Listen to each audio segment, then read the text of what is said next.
Progression in games is a fundamental part of a gaming experience. You can see it everywhere around you. Every coin you pick up, every new piece of equipment you find, and every shred of experience you gather is all progression. You start from nothing, you grow your empire, and you become a legend. Yet, occasionally, games try to change how these familiar progression schemes work. And I want to talk a bit about how EVE Online handles progression as a subscription-based sandbox MMO. Progression in EVE Online is split down two paths. In a normal MMORPG, you usually have two primary methods of progression: item progression and some sort of leveling up type of progression. You go out, you kill monsters, you get loot, you improve your gear. Killing monsters makes the EXP number go up, the game plays a little jingle to let you know that your efforts result in a level up, and you get some sort of benefit. These two methods of progression are linked together. Progressing one will usually, to some degree, progress the other. For example, grinding boss fights gives experience and item drops. Progression, especially in a sandbox, is the result of a player's agency. You go out and do activities, and you are rewarded for success. The player is engaged in a transaction with the game, trading their time and ability for progress.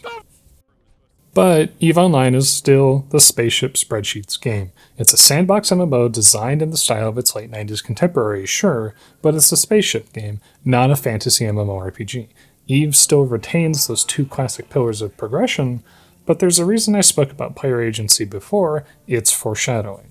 Half of EVE Online's progression is the traditional acquisition of items. You grab your gear, you go out into space, and you kill things for money, or you mine asteroids for money, or you explore and hack open crates to get things to get money, or you participate in an industry by doing basically all of the above and more.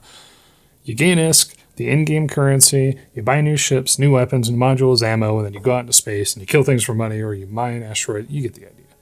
Thousands of ISK becomes millions. For those who stick around, the millions become billions, and for those who are absurdly successful on EVE, those billions may even become trillions. Buy equipment, do content, get new equipment. But wait, okay, so even though I just grinded for hours in the space mines to afford this new ship that I bought, I can't fly it? Okay, so it also has level progression, right? I have to level up and... oh... This is where EVE starts to take a more novel and unfamiliar appearance from the vast majority of games. EVE Online has a substantial progression gate, and while progression gating is far from an unusual practice via things like gear checks to ensure players generally attain a certain level of progression before advancing to the next tier, EVE Online's gating method is time. In EVE Online, your ability to fly ships, equip modules, participate in industry, compete in markets, and do basically anything you can think of in the game is gated by how long you subscribe to the game.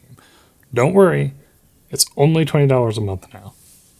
Okay, so quick aside here before we get into it. Back around 2016, EVE had a shed of approximately a third of its peak average login counts, so they decided to change gears a little bit. Did you know that the critically acclaimed MMO EVE Online has an unlimited free trial and includes training of up to 5 million skill points with partial access to the game's available skills and little to no restrictions on game access? Jokes aside, EVE engaged a decent unlimited free trial option called the Alpha Clone accounts, which attracted a large number of players, most of whom elected not to stay with the game.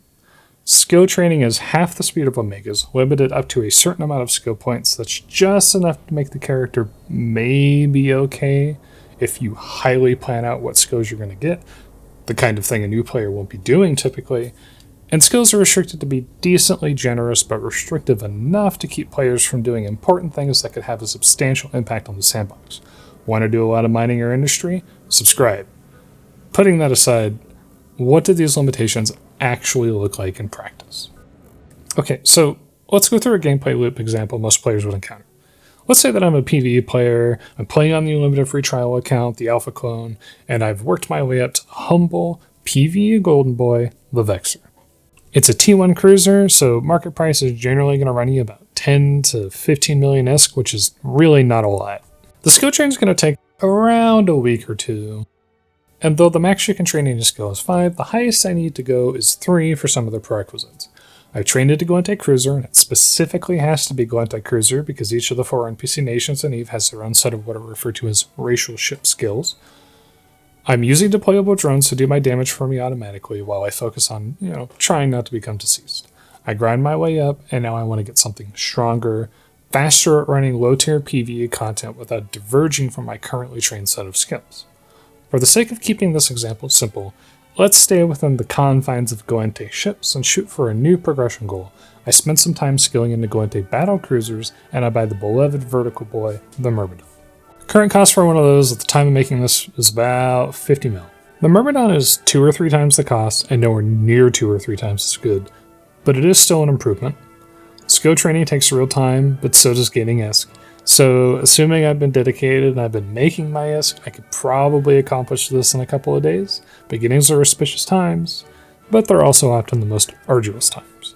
Just kidding, a good Myrmfrey will take about 2 months to train.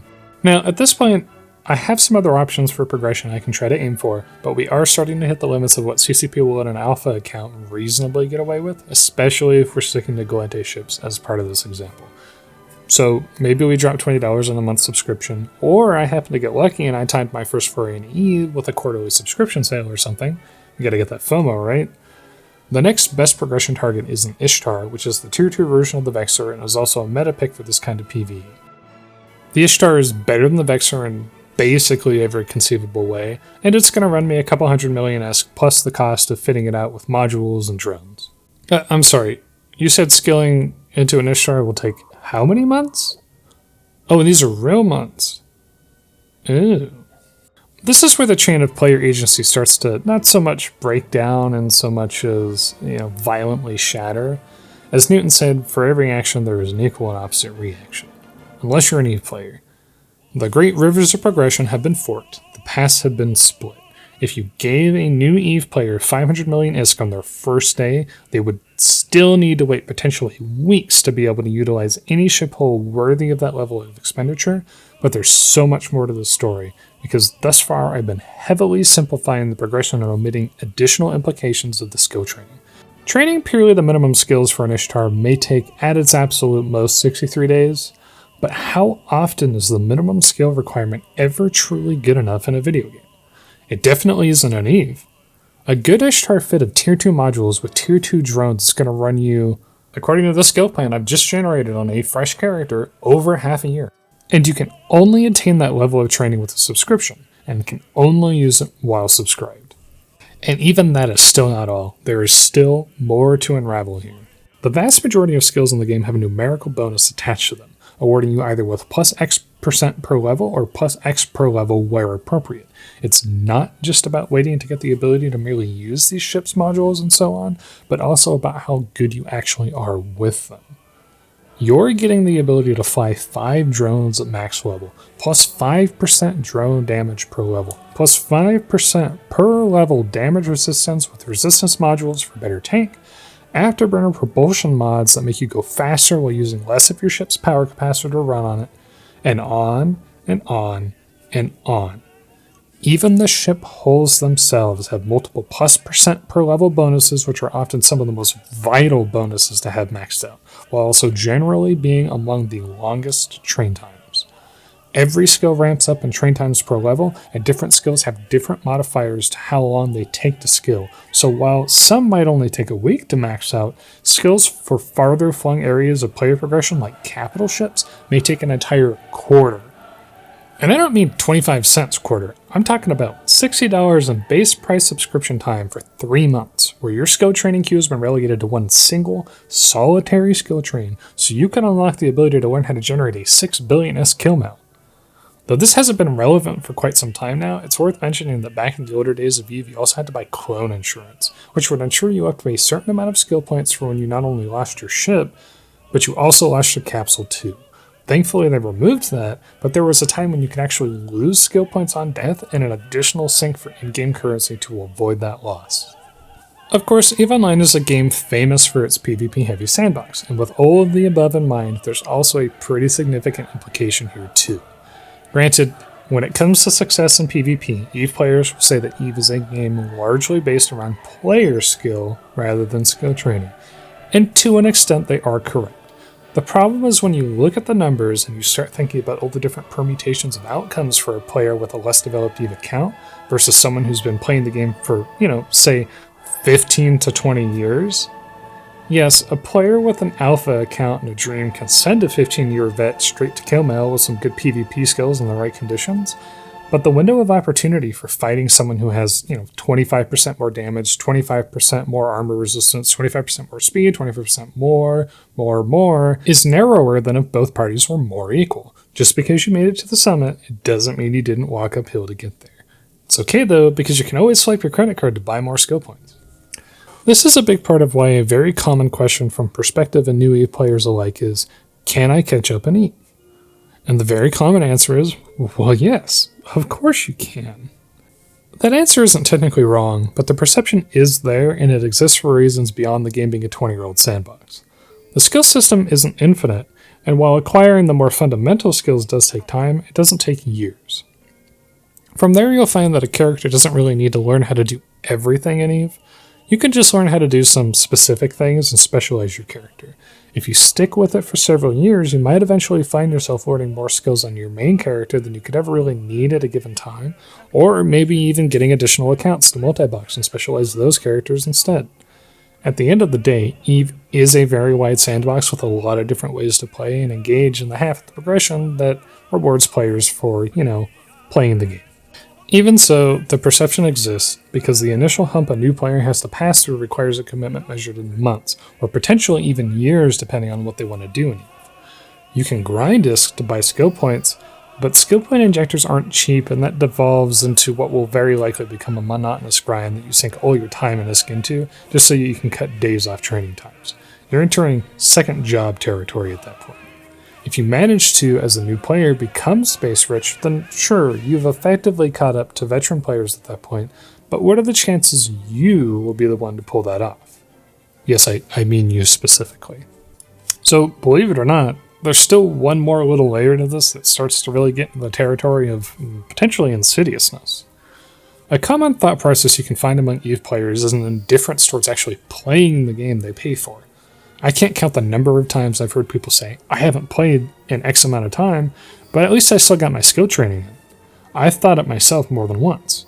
EVE Online is a game where you pay real money to wait to unlock the right to progress in the game, while you play to acquire the in-game resources to progress.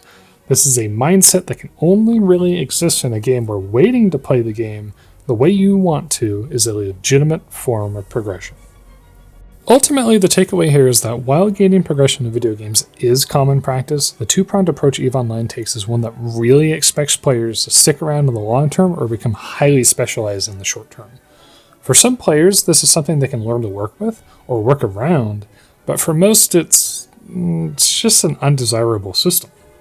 While some degree of time gating isn't uncommon in video games, especially ones with resource refining and crafting, this usually comes in the form of smaller time increments of players waiting for resources for seconds, minutes, or hours, not years. Incidentally, EVE, unsurprisingly, has crafting and resource refining timers which can stretch into multiple weeks for craftable ships, but on the whole is mostly minutes and hours. Anyways, EVE is surely not the only game to engage in this kind of extreme time gating for its progression, but it certainly is one of the few, which makes it really interesting to talk about. Overall, game progression systems almost exclusively rely on the concept of play or do thing, get reward, and I think we're all better off for that. If I get something in a video game, I'd rather it be at the end of a sword than $20.